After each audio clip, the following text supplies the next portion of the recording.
I kicked off my shoes and flopped down on the couch, letting out a deep sigh. Dropping Lisa off at the airport for her business trip had been a fucking hassle, as usual. The traffic was shitty, she was running late and bitching about everything. I was just glad to finally be home and have some peace and quiet. I poured myself a strong cup of coffee in the kitchen, needing a pick-me-up after that. Stressful start to the day. Settling back on the couch, I opened up my laptop to check my emails and unwind for a bit before dinner. As I was scrolling through the usual work crap, an email from Lisa's boss caught my eye. The subject line alone made my jaw drop. "Can't wait to see you." What the fuck? I muttered out loud, my face screwing up in confusion and disgust. I opened the email, hand shaking slightly, and felt my stomach lurch as I read the message. From Jay. "Hey sexy, just a reminder for your flight today. Go commando under that skirt of yours. Leave your underwear at home for me. Oh, and make sure to bring that sheer black bra I got you. Can't wait to get you alone in the hotel room later for our business meetings." I slammed the laptop shut, feeling like I was going to puke. I couldn't fucking believe what I just read. My wife, deep in her fucking boss, cheating on me behind my back like that? The age and hurt boiled up inside me as the reality sank in. I forced myself to take a few deep breaths to calm down. Okay, maybe it was just some sick joke or spam email I tried to rationalize. But something told me that wasn't the case. I needed to look into this further. With shaky hands, I reopened Lisa's email account, my mind racing as I searched through her sent messages. That's when I found it, a folder simply labeled personal. I clicked it open and felt my heart plummet into my gut. Dozens? No, hundreds of messages between Lisa and Jay. Explicit details about their affair, times and places they would meet up for sex, raunchy. Sex and nude photos. It was all laid out before my eyes in brutal clarity. I sat there in stunned silence, the weight of my wife's betrayal crashing down on me like a fucking tidal wave. "I can't wait to bury my face between your thighs later, baby." Print. "The diamond earrings are just a small token to remind you how much I adore you." Print. "Meet me at the Hyatt at 3 p.m. I've got that black product purse you wanted waiting in the room." Print. Print. Print. I robotically hit the print button over and over, the incriminating messages spewing out of the printer in an endless stream. Each one was like a vicious slap to the face, the ugly truth becoming more inescapable with every printed word. By the time the printer finally ran out of ink, I was surrounded by a sea of crumpled papers, a damning paper trail documenting my wife's infidelity in excruciating detail. Shaky hands reached for the nearest cold one, cracking it open and chugging it down in desperate gulps. The bitter liquid provided zero relief as I slumped back on the couch, the dull buzz of the TV, a mere white noise in the background. My eyes drifted over the emails again, bio rising in my throat. How could she do this to me? To us? After everything we'd been through together, she just cast it all aside for that douchebag. Jay and his money? His ability to buy her expensive shit like she was some pampered little side piece. Rage and sorrow battled for control as I drained beer after beer, trying in vain to drown out the maelstrom of emotions ravaging me from the inside out.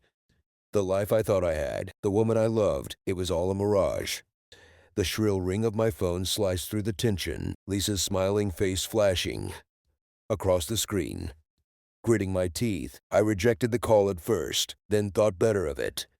I didn't want to tip her off yet, not until I could look into those deceptive eyes of hers. "Hey babe," I lied, forcing a casual tone as I accepted the call on the second attempt. "Everything okay over there?" As she prattled on about her shitty flight and the hotel mix-up, I zoned out, fresh. Waves of nausea crashing over me.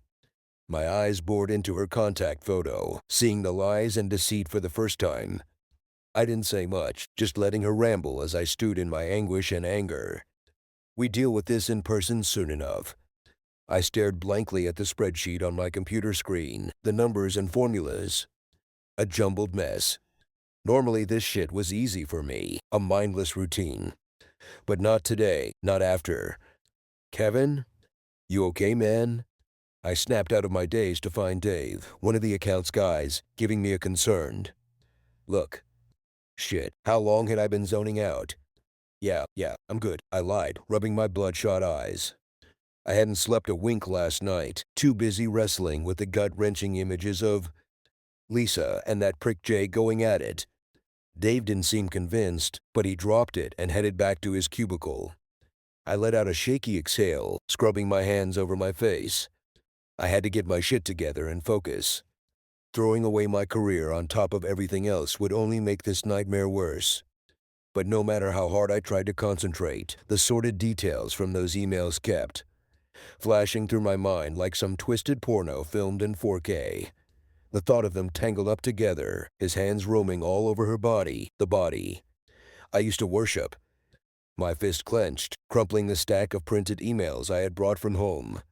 The paper cut into my palm, a sharp sting of pain finally snapping me back to reality. The clock mercifully hit 5 p.m., and I booked it out of the office, not even bothering to say goodbye to anyone. I had tried calling Lisa's hotel room a few times throughout the day, but it just kept ringing and ringing with no answer. My foot was leaning on the gas pedal the entire drive home. When I pulled up to the house, her car was there in the driveway. Of course it was. She had to make her grand re-entrance while I was stuck at work. I killed the engine and took a few calming breaths, the stack of emails clutched tightly in my white knuckle grip. Here we go. I stormed inside, slamming the door behind me. Lisa was in the kitchen, casually sipping a glass of white wine, like she didn't have a care in the world. "Oh hey babe, you're home here." I didn't let her finish, hurling the emails across the room so they fluttered around her like a perverse snowstorm of infidelity. Her face drained of color as she read through them, the truth finally inescapable. I can explain."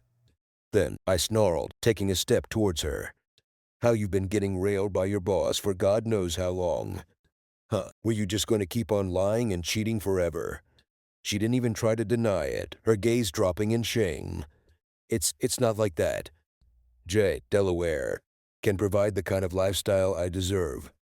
The shrill ring of her phone cut her off, Jay's name flashing on the screen. Of course, the prick was already calling to check in on his little side piece. "Don't bother answering," I spat out, venom dripping from every word. "In fact, don't bother with any of it. Just get your shit and get out." For a moment she looked shocked, like she couldn't quite process what I was saying. But I was dead serious. The Lisa I loved was already gone. May as well make it official. She opened her mouth, maybe to argue or plead, but seemed to think better of it. Her dad pulled up just then, having gotten a heads up from her. They worked in silence, Lisa boxing up her clothes and personal items like it was just another move. An hour later, she was gone, taking her betrayal and my broken heart with her. I stood in the wreckage of my shattered home. The rest of the night was a blur of bitter amber liquid and shattering glass.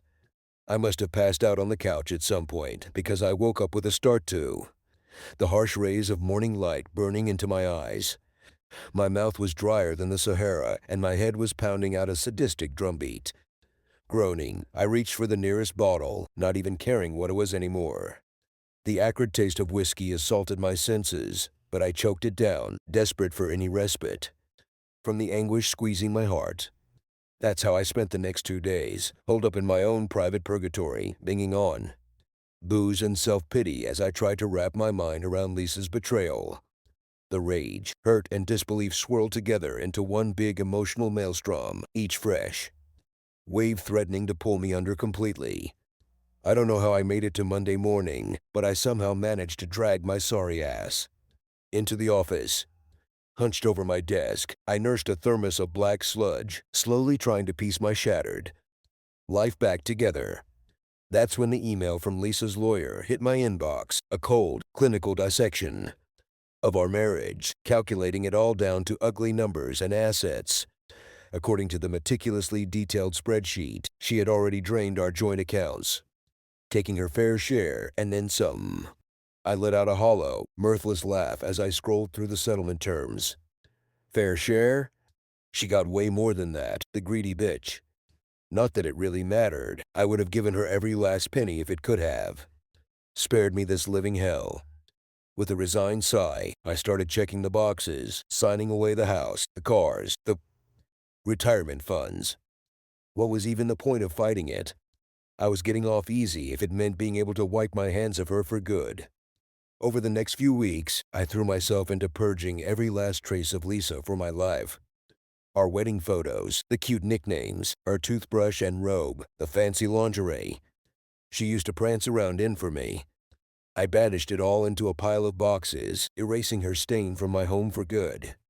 I'll never forget the day her brother Michael stopped by, a solemn look on his face. We had been pretty close once, but that seemed like ancient history now. I know this is going to be hard to hear, he started, not quite meeting my eyes. But Lisa, not she told me she regretted it all. Leaving you for that prick Jay. My jaw clenched hard, fresh tendrils of pain lancing through my battered heart. So she did have some small shred of conscience after all. She said you were just her daughter, start her husband, Michael continued, the words clearly painting him. White-hot rage blossomed in my chest, only to be smothered by the soul-crushing sadness that always lingered beneath the surface these days. I wanted to scream, to cry, to put my fist through a wall. But I just didn't have the energy anymore. I'm sorry you had to find out this way, man. I know she really did love you. Once? Don't. I cut him off, holding up a hand to stop his meaningless placations. Just don't. I can't keep doing this, opening up old wounds. Michael seemed to shrink a little, nodding and understanding. For what it's worth, I'm sorry as hell this happened to you, Kev. You didn't deserve any of this. Yeah, well, I sighed, suddenly feeling about 1,000 years old. I just want to move on, you know. Start over, try to find some semblance of happiness again. We exchanged an awkward, silent hug, two grown men struggling to process the cruelties life can dish out. As Michael turned to leave, I called out one last thing. Hey, Mike, thanks for telling me, I guess. Even if it was some harsh shit to hear. He mustered up a sad smile, patting me once on the shoulder. Anytime, brother, just don't let this break you, okay? I was standing in the grocery store, staring blankly at the beer aisle as usual, when a vaguely familiar voice snapped me out of my daze. Kevin. Kevin Johnson, is that you? I turned to see a friendly, slightly puzzled face that jogged something deep in the recesses of my mind. Oh, Sarah? Sarah Mitchell? She broke out in a warm smile, giving me a little playful shove. He remembers. The one and only. Damn, I haven't seen you since. High school, I finished for her with a nod. She looked mostly the same, a little older and wiser around the eyes, but still that kind, sunny vibe she always had. No kidding. What are the odds we'd run into each other here after all these years? She did a little spin, gesturing around the mundane grocery store like it was the fanciest club in town. I couldn't help but crack a smile, her infectious energy slicing through the gloomy haze I existed in lately. Yeah, really makes you feel alive, doesn't it? She gave me a playful swat on the arm. There's that classic Johnson sarcasm. But hey, I'll take it. It's better than the haunted look you had going on a second ago. My smile faltered a bit as I remembered my current reality. Right, the whole separated, soon-to-be divorced guy thing. Sarah must have picked up on the shift in my mood, her expression softening. You know, Emily Thompson was actually asking about you not too long ago. She was trying to track down her mom's old yearbook, see if you were in there. Emily Thompson.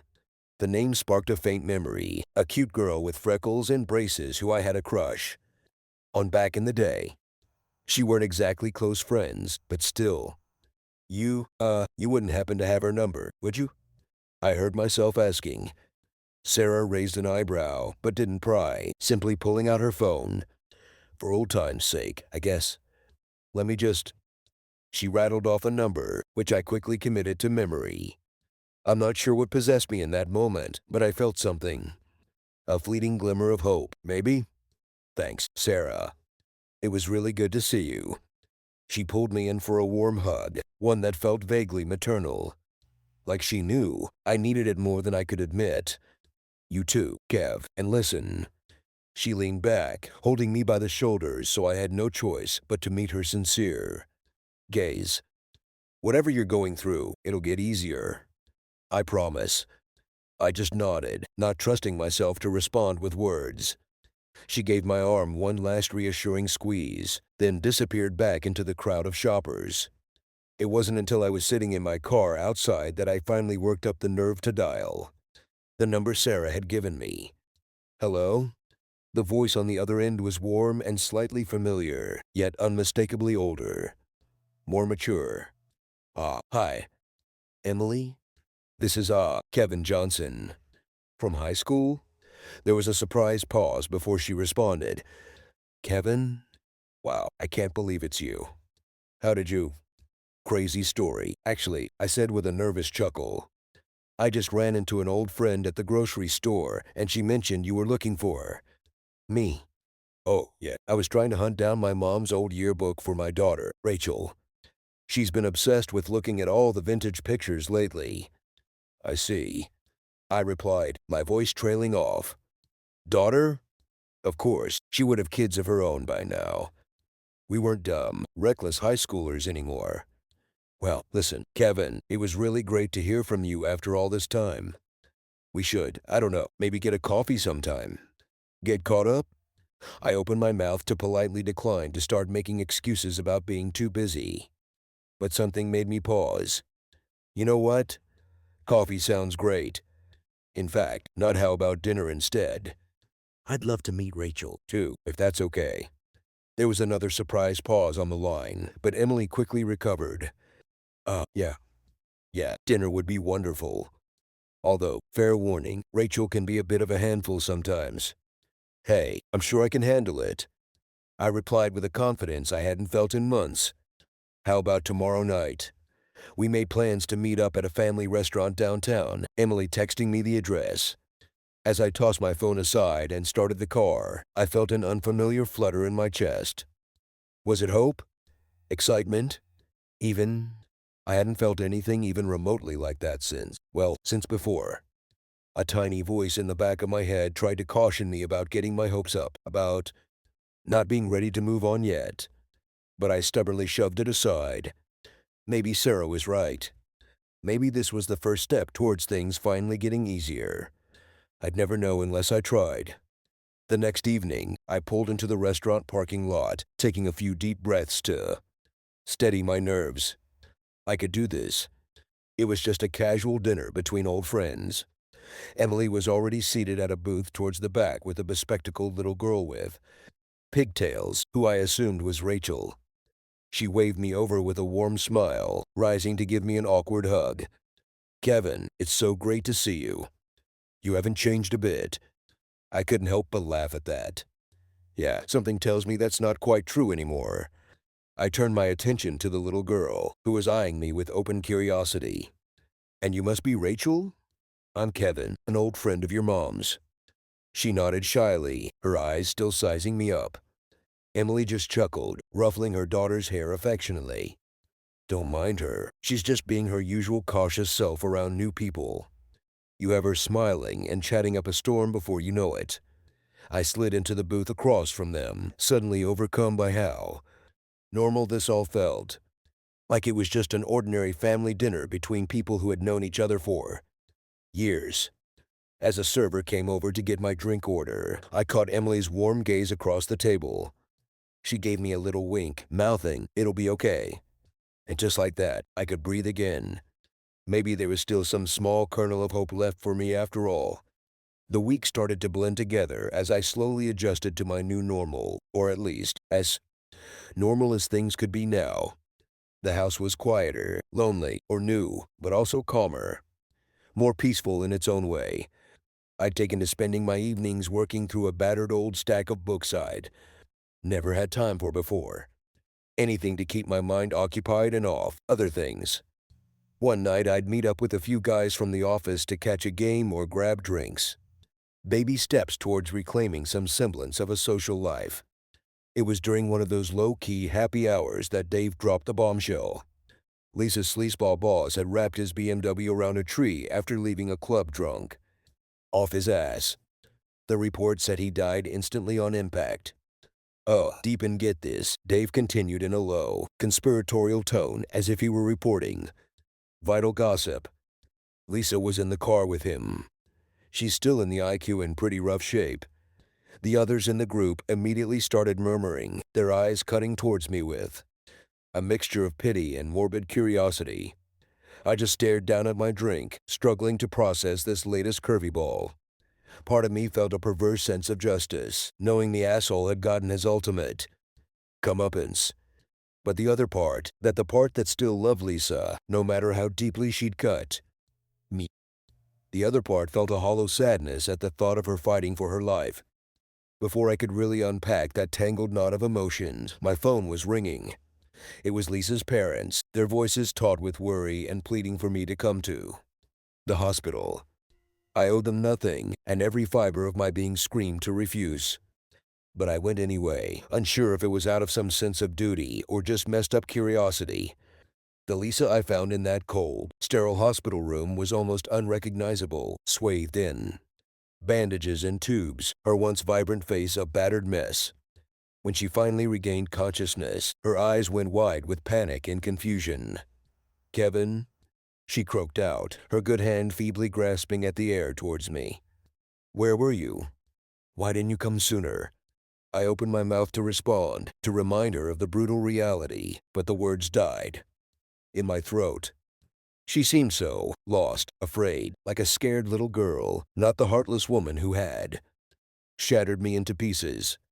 I'm here now," I heard myself murmuring, taking her hand and giving it a reassuring squeeze. "It's okay, Lisa, I'm here." She seemed to relax at that, her eyes fluttering close again as she drifted off to sleep. I stood there for a long while, my own eyes brimming with hot tears I didn't fully understand. When I finally made it home that night, I was an emotional wreck, my head and heart pulled in a dozen different directions. I didn't know what to think or feel anymore, so I did the only thing that made sense. I called Emily. "Kevin, is everything okay?" I let out a shaky breath, suddenly overcome with the need to see her, to be around someone who represented hope and new beginnings, not this tangled web of pain and unresolved trauma. Can you meet me for dinner again? Tonight?" There was a slight pause on her end, but she didn't hesitate. "Of course, same place as before." I don't know what I was expecting when I arrived at the restaurant, but it certainly wasn't the warm hug and reassuring smile Emily had waiting for me. She didn't pry or ask any awkward questions. She just let me be. Rachel was her usual shy but effervescent self, seemingly picking up on my gloomy mood and going out of her way to show me her latest drawings and tell me all about her favorite books. By the end of the night, I was actually smiling and laughing along with them. It was like a glimpse into an alternate reality, one where I was just an ordinary guy, enjoying a simple family dinner without any lingering specter of betrayal hanging over me. The way things could have been if... No. I stopped that train of thought before it could derail me completely. I was doing so well, losing myself in the warmth and lightness of Emily and Rachel's company. Why ruin that? We lingered over dessert until the restaurant staff had to politely remind us they were closing up for the night.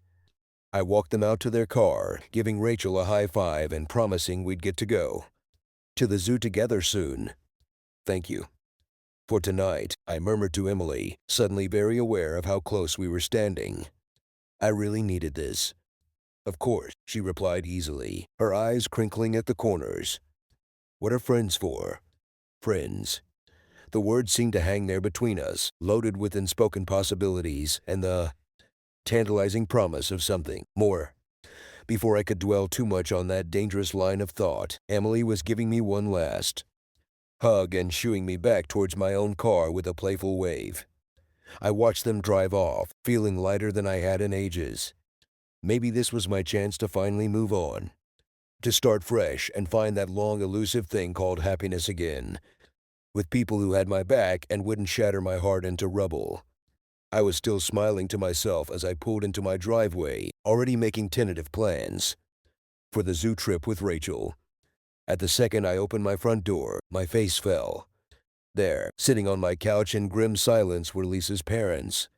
Her mother looked like she'd been crying for days, her husband's arm around her in a protective embrace. "Kevin," he started, his voice gravelly with fatigue and sorrow. "We need to talk about Lisa." I felt like I'd been plunged into a vat of ice water. The fragile sense of hope I'd been nurturing abruptly shattered. I opened my mouth to protest, to tell them I was done, that I couldn't keep putting myself through this endless cycle of trauma. But her mother cut me off, her eyes boring into me with desperation. She doesn't remember anything. Kevin, the accident, the affair, got her divorced from you. It's all just gone." I blinked dumbly at them, my mind struggling to process what they were saying. Lisa had amnesia? She didn't remember betraying me in the most brutal way imaginable. "The doctors say it's called retrograde amnesia," her father continued, his voice strained. "She's lost all memories from the past year and a half or so. As far as she's concerned, you two are still married." A cold, hollow feeling settled into the pit of my stomach. Of course this would happen, just when I was finally starting to piece my life back together. "We know this is unimaginable to ask," her mother said, reaching out to grasp my hand imploringly. "But please, Kevin, not you have to help her. Help her remember." I recoiled from her touch like it was a branding iron, shaking my head vehemently. No, I can't. I can't go through that hell again, not after everything." "Please," she begged, her eyes overflowing with fresh tears. "You're the only one who can get through to her, who can help her find her way back." "I'm sorry," I choked out, turning away from the twin masks of anguish they wore. "I'm so sorry, but I just can't." I didn't wait for them to respond, brushing past them and fleeing upstairs to my bedroom.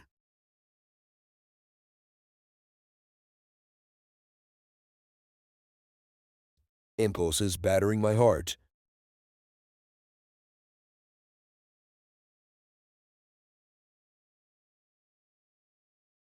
The person I had sworn to love and protect forever. But then, how could I willingly throw myself back into the grinder after she had so utterly shattered me? I don't know how long I laid there, torn between guilt and self-preservation. But eventually, the sound of hushed voices and the front door opening and closing signaled that her parents had given up and left. I dragged myself up off the bed, my entire body feeling like it was made of lead. As I trudged downstairs, I could hardly believe my eyes. There, sitting on my couch with matching expectant smiles, were Emily and Rachel. "Hey," Emily greeted me with a warm hug, seemingly oblivious to my inner turmoil. "We didn't want to interrupt earlier, but we were hoping to take you up on that zoo trip today."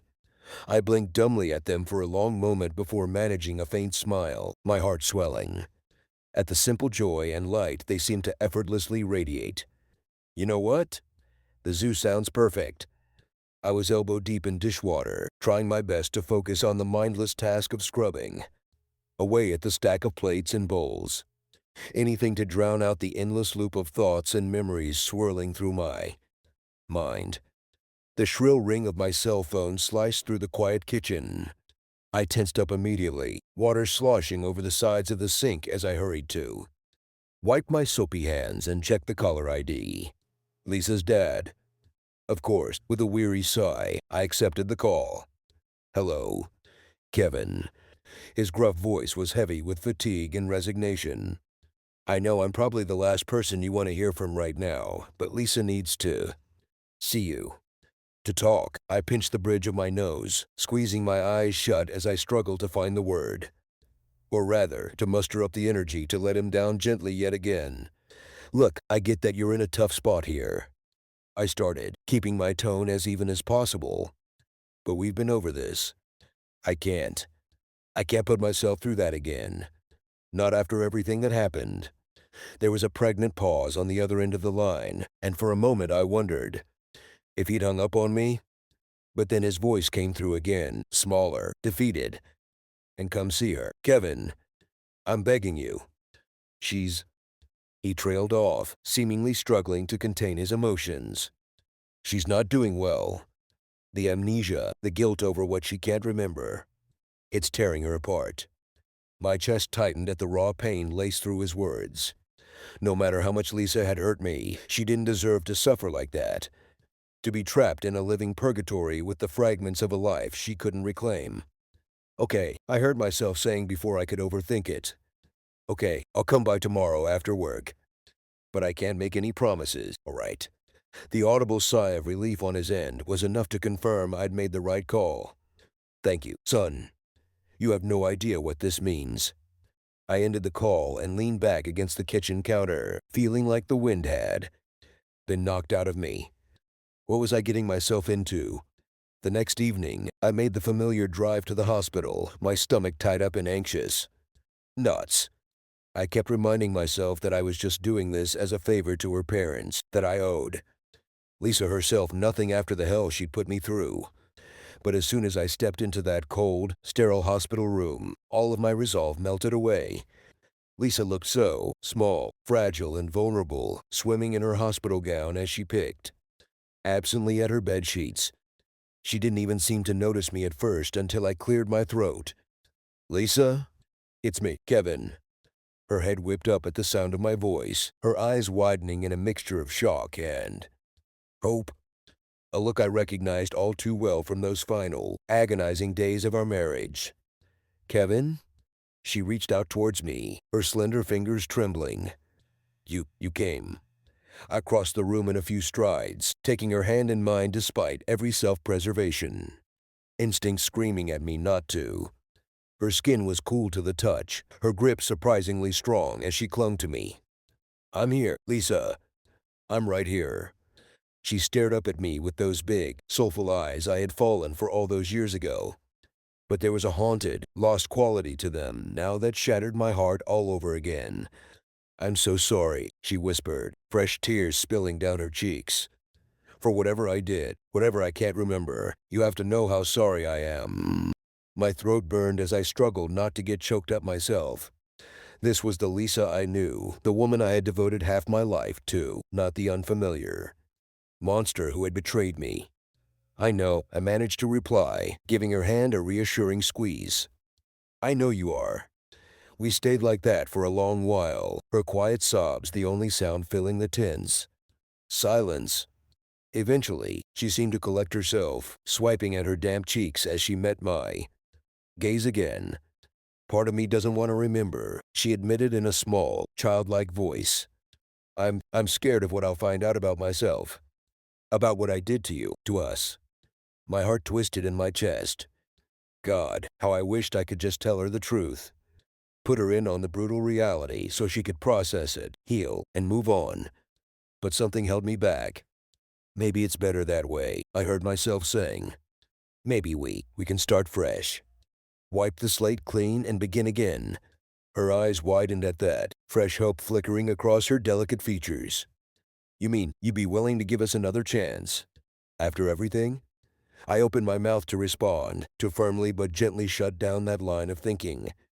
To explain about Emily and Rachel and my new lease on life. But then I really looked at her, at the fragile, broken woman lying before me. And I just couldn't do it. Couldn't be the one to shatter her world into pieces all over again. I don't know, Lise, I finally managed, forcing a tight smile.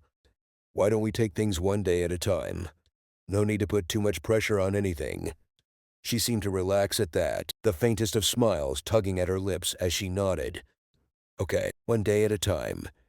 I can work with that. We lapsed into a more comfortable silence after that, her hand still loosely grasping mine. Part of me knew I was playing a dangerous game. Knew that I was only delaying the inevitable by not ripping off the Band-Aid. But another part of me, the part that still loved her, no matter how deeply she'd cut, wanted to savor this fleeting moment. To pretend, just for a little while longer, that we were still the golden couple I had believed us to be once upon a time. As I eventually rose to leave, Lisa caught my arm, her eyes shining with a mixture of hope and trepidation. Kevin, would you want to go to dinner with me sometime? When I'm feeling a bit better? Just us, on a date. My heart stuttered in my chest as I studied her expression, so open, so painfully vulnerable. This was the Lisa I had fallen for, peeking through the cracks of the amnesia like a wildflower. determinedly sprouting up through the concrete. I wanted, not God, I wanted to say yes more than anything, to turn back the clock and try to recapture that spark we'd once had. But I knew I couldn't. Wouldn't. But after everything, and not with Emily waiting for me, ready to show me what real, healthy love looked like. Lisa, I started, keeping my voice as gentle as possible. I think that would be a mistake. You and I, we had our chance. A pretty amazing one, if I'm being honest. Her brow furrowed in confusion, her mouth opening to protest. But I pressed on before I could lose my nerve. But that was then, and this is now. My nerve, I've moved on. Found someone new, who makes me incredibly happy. Understanding finally seemed to dawn in her eyes, quickly followed by a hollow sadness. That was like a physical gut punch. I wanted nothing more than to take the pain away. No, but we both knew I couldn't. I see, she whispered, her hand falling away from my arm. Well, I'm happy for you, then. Truly, the lie was obvious, but I didn't have the heart to call her out on it. With one last lingering look, I turned and headed for the door, fighting back the lump of emotion clogging my throat. Kevin? She called out, stopping me in my tracks. I glanced back over my shoulder, terrified of what I might see on her face. But she just offered me a brave, trembling smile, one last gift from the woman I would always love, despite everything. Thank you for giving me another chance, even if it was just for a little while. I couldn't find the words to respond, simply giving her a somber nod. Then I was gone, fleeing back into the harsh fluorescent glare of the hospital hallway. And the reality of my life now. My breath was coming in ragged bursts by the time I reached the parking lot, the weight of that conversation finally crashing down on me. I had been so close, so goddamn close to slipping back into the undertow after fighting so hard to stay afloat. Epilogue. The crisp autumn breeze carried the faint sound of laughter as I straightened my tie and took one last look in the mirror. Today was the day, the fresh start I never could have imagined wanting just a few years ago. You ready for this, old man? I turned to find Rachel beaming up at me, looking unbelievably grown up in her puffy lavender dress. Her unruly curls had been tamed into an elegant updo, making her warm brown eyes seem even bigger and brighter than usual. You know it, kiddo, I replied with a wink, trying to ignore the jumble of nerves fluttering in my stomach. But shouldn't I be asking you that? This is a pretty big day for both of us. She rolled her eyes dramatically, every inch the sassy preteen she was quickly becoming. Oh please, I'm way more chill about this than you are. Now let's go. We can't keep my mom waiting at her own wedding. With one last steadying breath, I followed Rachel out of the room and into the flower-strewn courtyard where the ceremony was being held. Clusters of loved ones were already seated, chatting and laughing as the band played a jaunty tune in the background. My gaze immediately found Emily standing at the front, looking more radiant than I could have ever imagined in her elegant white gown. She caught my eye and smiled, a warm, loving smile that reached all the way to her sparkling eyes. This was what true happiness felt like. The ceremony itself was a bit of a blur. Rachel's cheeky wink as she made her way down the aisle as the flower girl, Emily's watery smile as we exchanged vows and rings, the raucous cheers and applause as we were finally pronounced husband and wife. I didn't miss the fleeting look of sadness that flickered across Lisa's mother's face as she watched us share our first kiss as a married couple. She and Lisa's father had made the journey to attend, despite the painfully complicated situation. Lisa herself was conspicuously absent, still in the hospital and unable to handle such an emotional event. I tried not to dwell on it too much, determined not to let anything ruin this perfect day. As the night wore on and the drinks flowed, I couldn't help stealing glances at my new wife, still in disbelief that this was my reality now. Just a few years ago, I had been a broken, shattered man, certain I would never experience joy like this again. But Emily, not God, Emily had been the light at the end of that long, dark tunnel. She had shown me the way back to peace, to laughter, to love. More than that, she had given me the courage to let go of the past and embrace this new beginning with open arms. When the last few die-hard guests had finally trickled out in the wee hours of the morning, I swept Emily up into my arms and carried her over the threshold of our new home, our mingled laughter echoing through the stillness. "I love you, Mrs. Johnson," I murmured, peppering her face with feather-like kisses. "More than you'll ever know." "And I love you," she replied simply, her eyes shining with pure adoration. "Now and forever." That night, as we moved together in the dimness, I felt something deep within me finally click into place. A piece of my shattered soul slowly beginning to knit itself back together. In the 2 years that followed, our little family continued to blossom and grow. First, with the addition of a son we named Michael, then a daughter we called Lily after Emily's late mother. I even mustered up the courage to officially adopt Rachel, making her my daughter in every sense of the word. Those years were some of the happiest and most fulfilling of my life. Every morning, I would wake up in our cozy home and just smile, listening to the sounds of my beautiful wife and children pottering around getting ready for their days. Simple moments, like making pancakes with the kids or teaching Michael how to throw a baseball in the backyard. Moments I had once been certain were lost to me forever. Then, one crisp October evening, my phone rang. It was Lisa's father, Kevin. His voice was a ragged whisper, heavy with unspeakable grief. "That's Lisa. She's gone, son." The world seemed to grind to a halt as his words washed over me in an icy wave. Lisa, my Lisa, dead. Even after everything, after all the trauma and heartache, it felt like a vice was squeezing what little air remained in my lungs. "How?" I finally choked out, struggling to make sense of this latest cruel twist of fate.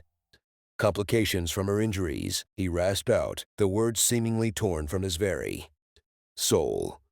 The amnesia, the endless treatments and setbacks. It was all too much in the end.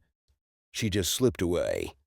White-hot tears stung my eyes as 1,000 memories came flooding back of Lisa's bright, radiant smile on our wedding day, of the way her nose would crinkle when she laughed at my dumb jokes, of how perfectly we had fit together, two pieces of a puzzle finally made whole.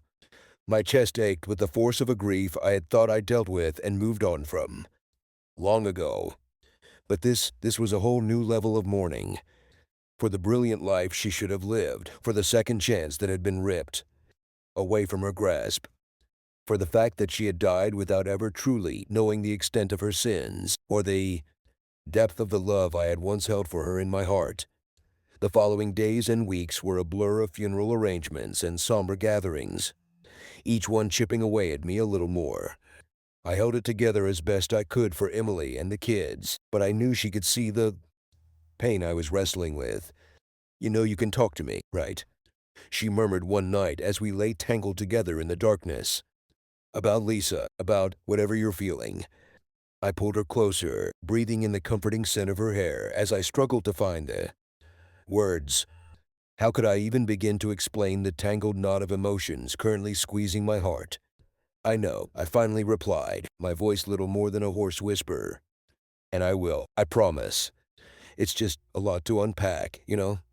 She hummed in understanding, her fingers tracing soothing patterns across my back. "Take all the time you need, babe. I'm not going anywhere."